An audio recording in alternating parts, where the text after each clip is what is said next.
During every MLB offseason, front offices are constantly looking for the next big talent to try to acquire that nobody knows about. This is especially important for teams that are struggling and looking to rebuild. One of those teams in the current state of the game is the Washington Nationals.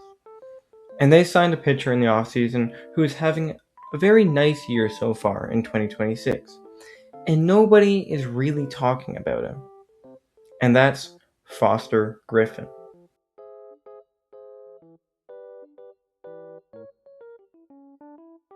Foster Griffin was the 28th overall pick in the 2014 draft by the soon-to-be World Series winning Kansas City Royals, and was actually the second pick the Royals had in the first round. He peaked on the Royals' top prospects list at number 7 in 2015, with a scouting report saying that he has a very good feel for 3 good pitches and is more of a control pitcher. This still holds true to this day. Foster made his MLB debut for the Royals in the COVID-19 shortened season 2020 when he threw 1 2/3 innings without allowing a run and striking out 1 hitter. Foster would go on to only throw a combined 6 1/3 innings in 2022 for the Royals and Blue Jays, spending his 2023, 24, and 25 seasons in Japan's Nippon Professional Baseball League. Over 3 seasons in Japan, Foster posted a 2.57 ERA in 315 innings pitched with 318 strikeouts and 70 walks. This was good enough for the desperate Washington Nationals to sign Foster to a $5.5 million deal for the 2026 season, and from the early returns, Foster could be a very nice trade deadline piece for the Nats. In 8 games started, Foster has a 2.12 ERA in 46 2/3 innings pitched with 42 strikeouts, a 1.029 whip, and 1.6 WAR. But how does he do it? Why wasn't he able to have the success earlier on in his career? Is this even sustainable?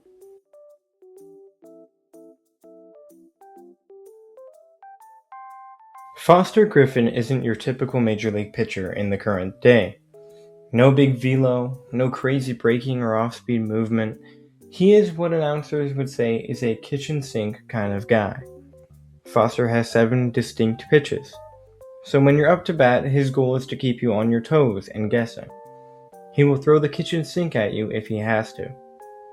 Looking at his Baseball Savant page, only one main metric is solidly in the red for Foster, and that is average exit velocity, which at the time of recording is in the 77th percentile.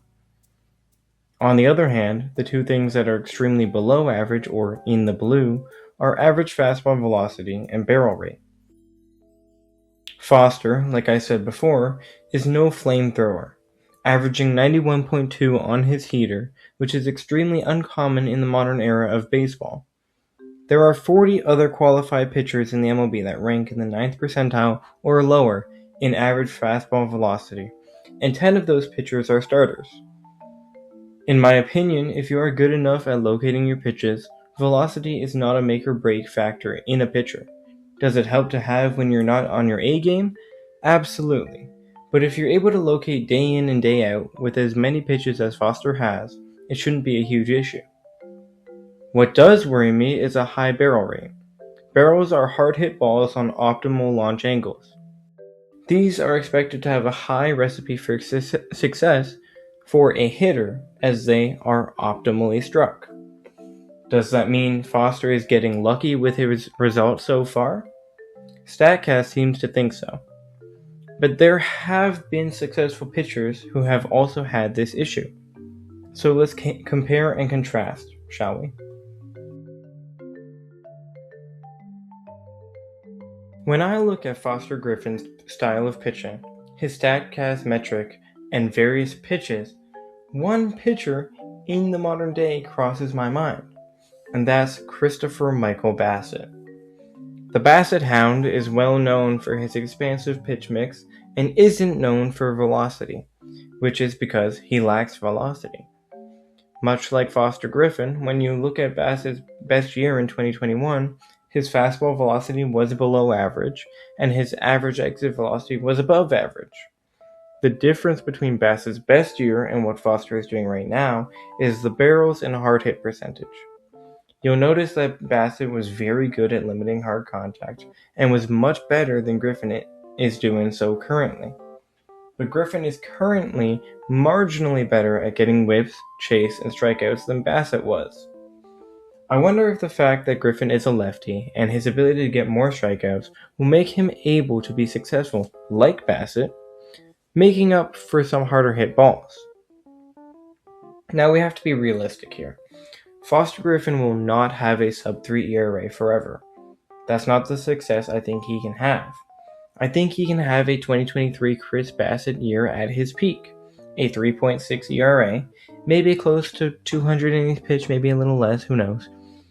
Less strikeouts than innings pitched, but not by much, and a very sustainable whip. I think that is a completely fair season for a guy of Foster's caliber, and a very valuable season for the Nationals to have.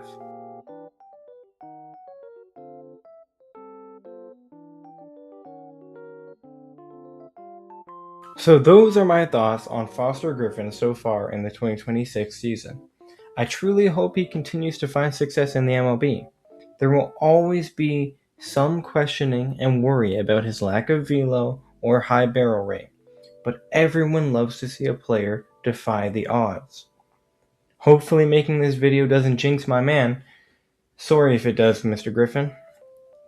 If you enjoyed the video, please consider subscribing, and I'll catch you in the next one. Have a good day.